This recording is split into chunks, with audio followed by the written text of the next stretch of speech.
Trading മീഡിയയുടെ pre market അനാലിസിസിലേക്ക് എല്ലാവർക്കും സ്വാഗതം. ആദ്യം ഗ്ലോബൽ മാർക്കറ്റ് നോക്കാം. US മാർക്കറ്റ് വെള്ളിയാഴ്ച ഒരു നെഗറ്റീവ് ട്രെൻഡിലാണ് ക്ലോസ് ചെയ്തിരിക്കുന്നത്. ഡൗ ജോൺസ് 92 പോയിൻറ്റും S&P 41 പോയിൻറ്റും നസ്ഡാക്ക് 249 പോയിൻറ്റും നെഗറ്റീവായിട്ട് ട്രേഡ് ചെയ്തിട്ടുണ്ട്. നസ്ഡാക്ക് 1.15% ഡൗണിലാണ് ക്ലോസ് ചെയ്തിരിക്കുന്നത്.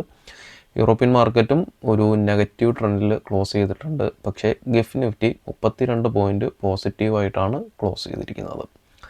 മാർക്കറ്റിൽ മിക്കവാറും ഒരു ഗ്യാപ്പ് അപ്പിനുള്ള സാധ്യതയുണ്ട്. കാരണം ഡേ ക്യാൻഡിൽ നോക്കാം, മാർക്കറ്റ് ഇപ്പോൾ നിൽക്കുന്നത് ഒരു സ്ട്രോങ് സപ്പോർട്ട് ലെവലിന് തൊട്ടടുത്താണ്. ഈ ഒരു ലെവലെന്ന് പറയുന്നത് 24,300 ഏരിയ, 300-340 വരുന്ന ഈ ഒരു ഏരിയ എന്ന് പറയുന്നത് മാർക്കറ്റ് ഒരു സപ്പോർട്ട് ഏരിയ ആണ്. കാരണം നേരത്തെ നമുക്ക് ജൂൺ 30 തുടങ്ങിയ ഫോളിംഗ് ആണ്. ജൂൺ 30 തുടങ്ങിയ ഫോളിങ് ഇവിടെ നിന്നാണ് 340 ഒരു സപ്പോർട്ട് കിട്ടിയത്. അതുവരേക്കും മാർക്കറ്റ് ഒരു റീട്രേസ്മെൻറ്റിന് ഒരിടത്തും അത് ഒന്ന് ശ്രമിച്ചിട്ട് പോലില്ല. കാരണം ഒരു സിംഗ് ഹൈ ക്രിയേറ്റ് ചെയ്തിട്ടില്ല. ഈ ഒരു 25,650 മുതൽ 24,340 വരെ വരുന്ന ഈ ഒരു ഏരിയയിൽ മാർക്കറ്റ് ഒരിടത്ത് പോലും ഒരു ഹൈ ക്രിയേറ്റ് ചെയ്യാൻ ശ്രമിക്കാണ്ടാണ് നേരെ അത്രയും ഫോളോ വന്നിട്ട് സപ്പോർട്ട് എടുത്ത ഏരിയയാണ് 24,340 എന്നുള്ളത്. മാർക്കറ്റ് അടുത്തൊരു ചെറിയൊരു ഹൈ ക്രിയേറ്റ് ചെയ്തു. അടുത്ത് വീണ്ടും താഴെ വരുന്ന സമയത്ത് സപ്പോർട്ട് ഏരിയയിൽ എത്തുന്ന സമയത്താണ് നമുക്ക് ഏറ്റവും പ്രധാനപ്പെട്ട ഒരു 1-2 ഈവൻറ്റുകൾ നമുക്ക് നടക്കുന്നത്. ഒന്ന്, ഓൾറെഡി നമ്മുടെ വെള്ളിയാഴ്ച മാർക്കറ്റ് ക്ലോസ് ചെയ്തതിന് ശേഷമാണ്, ആ ഒരു ടൈമിലാണ് നമുക്ക് നമ്മുടെ ഇന്ത്യൻ പ്രധാനമന്ത്രി ജപ്പാൻ സന്ദർശിക്കുന്നത്. ഇനിയിപ്പോൾ ഈ ഒരു സപ്പോർട്ട് ഏരിയയിൽ നിൽക്കുന്ന സമയത്ത് തന്നെയാണ് ചൈന സന്ദർശനവും പിന്നെ റഷ്യയുടെ പ്രസിഡൻറ്റുമായിട്ടുള്ള കൂടിക്കാഴ്ചയൊക്കെ എല്ലാം നടക്കുന്ന ഒരു സന്ദർഭത്തിലാണ് മാർക്കറ്റ് വീണ്ടും ഒരു സപ്പോർട്ട് ഏരിയയ്ക്ക് തൊട്ടടുത്ത് വരുന്നത്. താരിഫുമായിട്ട് ബന്ധപ്പെട്ടുള്ള ഇത്രയും പ്രശ്നങ്ങൾ നടക്കുന്ന സമയത്ത് ഇന്ത്യ, ചൈന, ജപ്പാൻ, റഷ്യ ആ ഒരു കൂടിക്കാഴ്ച എന്ന് പറയുന്നത് മാർക്കറ്റിൽ മിക്കവാറും വലിയൊരു ഉണർവ് നൽകാനുള്ള സാധ്യതയുണ്ട്. അങ്ങനെയാണെന്നുണ്ടെങ്കിൽ മാർക്കറ്റ് കൃത്യമായിട്ട് ഇവിടുന്ന് സപ്പോർട്ട് എടുത്ത് തിരിച്ചു കയറാൻ സാധ്യത വളരെ കൂടുതലാണ്. തിങ്കളാഴ്ചത്തെ ഓപ്പണിങ്ങും തിങ്കളാഴ്ചത്തെ ക്ലോസിങ്ങും ഒക്കെ എന്ന് പറയുന്നത് വളരെ പ്രധാനപ്പെട്ടതായിരിക്കും മാർക്കറ്റിന്. ഇവിടെ ഈ ഒരു ഈക്വൽ ലോ ക്രിയേറ്റ് ചെയ്തില്ല എന്നുണ്ടെങ്കിൽ, ഒരു ഡബിൾ ബോട്ടം ക്രിയേറ്റ് ചെയ്യാണ്ട് ഇത് ബ്രേക്ക് ഔട്ട് കിട്ടി താഴോട്ട് മാർക്കറ്റ് വരികയാണെന്നുണ്ടെങ്കിൽ മാർക്കറ്റ് ഒരു ഫോളിലോട്ട് വീണ്ടും പോകും. കാരണം ഇതിൻ്റെ പാറ്റേൺ വീണ്ടും ലോവർ ലോയിലോട്ട് വരും. ഈ ഒരു ലോ കഴിഞ്ഞിട്ട് അടുത്തൊരു ഹൈ ക്രിയേറ്റ് ചെയ്തു മാർക്കറ്റ് വീണ്ടും ഒരു ലോവർ ലോയിലോട്ടാണ് വരുന്നതെങ്കിൽ മാർക്കറ്റ് കണ്ടിന്യൂ ഒരു ഡൗൺ സൈഡിലോട്ട് പോകാൻ സാധ്യതയുണ്ട്. അപ്പം ഈ ഒരു ലോ എന്ന് പറയുന്നത് പ്രീവിയസ് ലോയുടെ സെയിം ലോ ക്രിയേറ്റ് ചെയ്തിട്ടാണ് മാർക്കറ്റ് മുകളിലോട്ട് പോകുന്നതെങ്കിൽ അടുത്തൊരു ഹൈ ക്രിയേറ്റ് ചെയ്യാനുള്ള സാധ്യതയുണ്ട്. അല്ല, ഈ ലോ ബ്രേക്കൗട്ട് കിട്ടുകയാണെന്നുണ്ടെങ്കിൽ ഇപ്പോൾ നടക്കുന്ന ഈ ജപ്പാനും റഷ്യയും ചൈനയുമായിട്ടുള്ള ആ ഒരു കൂടിക്കാഴ്ച ഒരു ഫെയിലിയറിലോട്ട് പോവുകയാണെന്നുണ്ടെങ്കിൽ ഇവിടെ ഒരു ലോവർ ലോ ക്രിയേറ്റ് ചെയ്യാനുള്ള സാധ്യതയുണ്ട്. അങ്ങനെയാണ് എന്നുണ്ടെങ്കിൽ നമ്മൾ കഴിഞ്ഞ വീക്ക്ലി അനാലിസിസിലൊക്കെ പറഞ്ഞിട്ടുള്ള ഈ ഒരു 0.6182 0.5 ആ ഒരു ഫിബ് ലെവലിലോട്ട് മാർക്കറ്റ് ഇറങ്ങി വരാൻ സാധ്യതയുണ്ട്. അങ്ങനെയാണെന്നുണ്ടെങ്കിൽ അതിൻ്റെ സപ്പോർട്ട് ലെവലെന്ന് പറയുന്നത് അടുത്ത ഒരു റീട്രേസ്മെൻറ്റിന് മാർക്കറ്റ് വരാൻ സാധ്യതയുള്ള ഒരു ഏരിയ എന്ന് പറയുന്നത്, ഒരു ലോ ക്രിയേറ്റ് ചെയ്യാൻ സാധ്യതയുള്ള ഒരു ഏരിയ എന്ന് പറയുന്നത് 23,715 ആയിരിക്കും മാർക്കറ്റ് അടുത്തൊരു ലോ ക്രിയേറ്റ് ചെയ്യാനുള്ള സാധ്യത.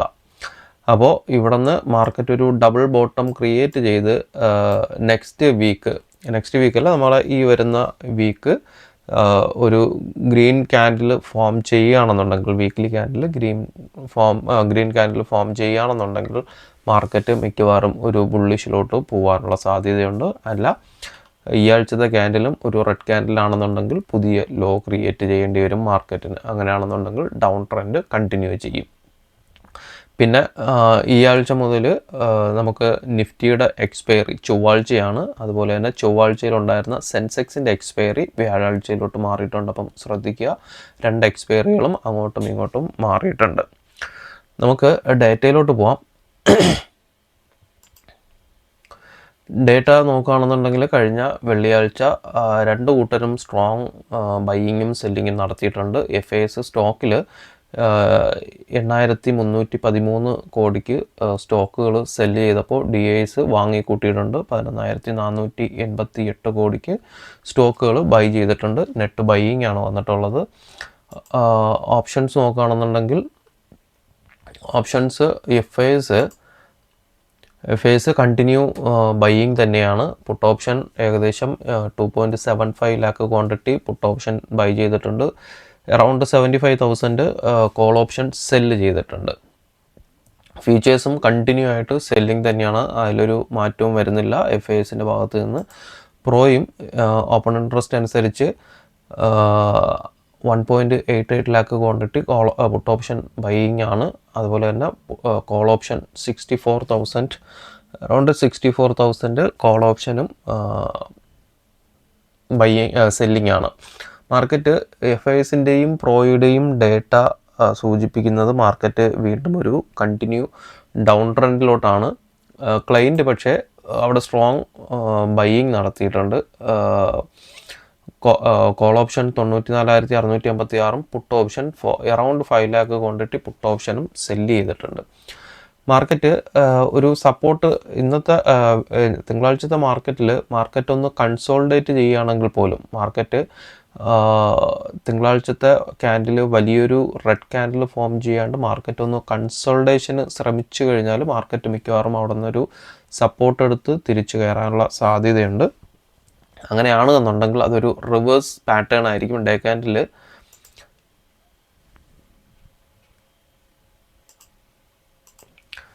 ക്യാൻഡിൽ ഇവിടെ നിന്ന് ഇപ്പം ഈ കണ്ടിന്യൂ ആയിട്ട് ഡേ ക്യാൻഡിൽ നോക്കുകയാണെന്നുണ്ടെങ്കിൽ ഈ കണ്ടിന്യൂ ഒരു ഫോളിന് ശേഷം മാർക്കറ്റ് ഇവിടെ ഒന്ന് കൺസോൾഡേറ്റ് ചെയ്ത് ചൊവ്വാഴ്ചത്തെ ക്യാൻഡിൽ എക്സ്പയറിക്ക് ഒരു ഗ്രീൻ ക്യാൻഡിൽ ഫോം ചെയ്യുകയാണെന്നുണ്ടെങ്കിൽ ഇവിടെ നിന്നൊരു റിവേഴ്സ് പാറ്റേൺ ഫോം ചെയ്യാനുള്ള സാധ്യത വളരെ കൂടുതലാണ്. അപ്പോൾ അപ്പം തിങ്കളാഴ്ച മിക്കവാറും ഒരു കൺസോൾട്ടേഷൻ അല്ലെങ്കിൽ ചെറിയൊരു അപ് ട്രെൻഡിനുള്ള സാധ്യതയുണ്ട്. കാരണം വരുന്ന ദിവസങ്ങളിലുള്ള ചൈനയുടെയും പുട്ടിനുമായിട്ടൊക്കെയുള്ള കൂടിക്കാഴ്ചയുടെ ഒരു റിസൾട്ട് മാർക്കറ്റിനെ സാരമായിട്ട് തന്നെ ബാധിക്കും. അപ്പം തിങ്കളാഴ്ചത്തെയും ചൊവ്വാഴ്ചത്തേക്ക് ക്യാൻഡിലുകൾ വളരെ പ്രധാനപ്പെട്ടതാണ് മാർക്കറ്റിന്. നമുക്ക് ലെവൽസിലോട്ട് പോകാം. അതിന് മുന്നേ ഓപ്പൺ ഇൻട്രസ്റ്റ് നോക്കാം.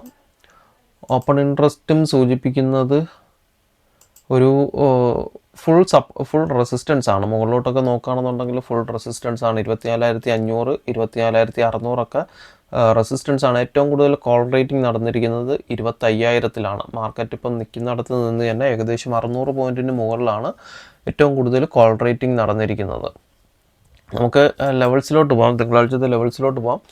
തിങ്കളാഴ്ചത്തെ ലെവൽസിൽ CPR വരുന്നത് 24,448 തൊട്ട് 24,888 വരെയാണ്. 40 പോയിൻറ്റിൻ്റെ CPR ആണ്. മാർക്കറ്റിൽ താഴോട്ട് ഏറ്റവും സ്ട്രോങ് സപ്പോർട്ട് കിട്ടാൻ സാധ്യതയുള്ളൊരു ഏരിയ 24,362 380 ആണ്. ഈ ഒരു സപ്പോർട്ട് ബ്രേക്കൗട്ട് കിട്ടുകയാണെന്നുണ്ടെങ്കിൽ താഴോട്ട് 362 380 താഴോട്ട് ബ്രേക്കൗട്ട് കിട്ടുകയാണെന്നുണ്ടെങ്കിൽ മാർക്കറ്റ് മിക്കവാറും വലിയൊരു ഫോളിലോട്ട് തന്നെ പോകാൻ സാധ്യത വളരെ കൂടുതലാണ്. ഇവിടെ നിന്ന് ഒരു സപ്പോർട്ട് എടുത്ത് തിരിച്ച് കയറുന്നതായിരിക്കും മാർക്കറ്റിന് ഏറ്റവും കൂടുതൽ ഗുണം ചെയ്യുക.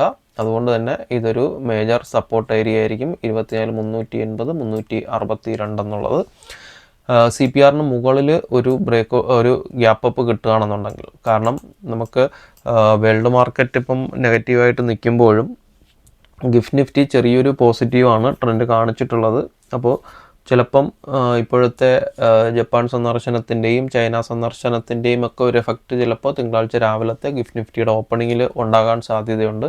അങ്ങനെയാണെന്നുണ്ടെങ്കിൽ മാർക്കറ്റ് ചിലപ്പം നല്ലൊരു ഗ്യാപ്പ് അപ്പിനുള്ള സാധ്യത വളരെ കൂടുതലാണ്. 24,468 24,488 മുകളിലൊരു ഓപ്പണിംഗ് കിട്ടുകയാണെന്നുണ്ടെങ്കിൽ 24,520 24,532 ചെറിയൊരു ടാർഗറ്റ് വെച്ചിട്ട് മുകളിലോട്ട് എൻട്രി എടുക്കാം. ഇവിടെ നിന്ന് മുകളിലോട്ട് ബ്രേക്കൗട്ട് കിട്ടിയാൽ 24,500 520 532 24,500 സ്ട്രോങ് റെസിസ്റ്റൻസ് ആണ് ഓപ്പൺ ഇൻട്രസ്റ്റ് വെച്ച് വരിക. അപ്പം 520 532 മുകളിലോട്ട് ബ്രേക്ക് ഔട്ട് കിട്ടുകയാണെന്നുണ്ടെങ്കിൽ ഏകദേശം 100 പോയിൻറ്റിൻ്റെ ടാർഗറ്റാണ് 24619 24636 എന്ന ലെവലിലോട്ട് മാർക്കറ്റ് കയറി പോകാൻ സാധ്യതയുണ്ട്. 520 ബ്രേക്ക് ഔട്ട് കിട്ടുകയാണെന്നുണ്ടെങ്കിൽ മാർക്കറ്റ് ഒരു ഇൻട്രാഡേയിലൊരു റിവേഴ്സിനുള്ള സാധ്യത വളരെ കൂടുതലാണ്. അപ്പോൾ ഇത്രയൊക്കെ ഉള്ളൂ. ബാക്കി അപ്ഡേഷൻസ് ലൈവ് മാർക്കറ്റിൽ നമ്മുടെ വാട്സപ്പ് ഗ്രൂപ്പിൽ ചെയ്യുന്നതായിരിക്കും. ലിങ്ക് താഴെ കൊടുക്കുന്നുണ്ട്, താല്പര്യമുള്ളവർ ജോയിൻ ചെയ്യുക. അപ്പോൾ എല്ലാവർക്കും നല്ലൊരു ട്രേഡിംഗ് ദിനം ആശംസിക്കുന്നു. താങ്ക്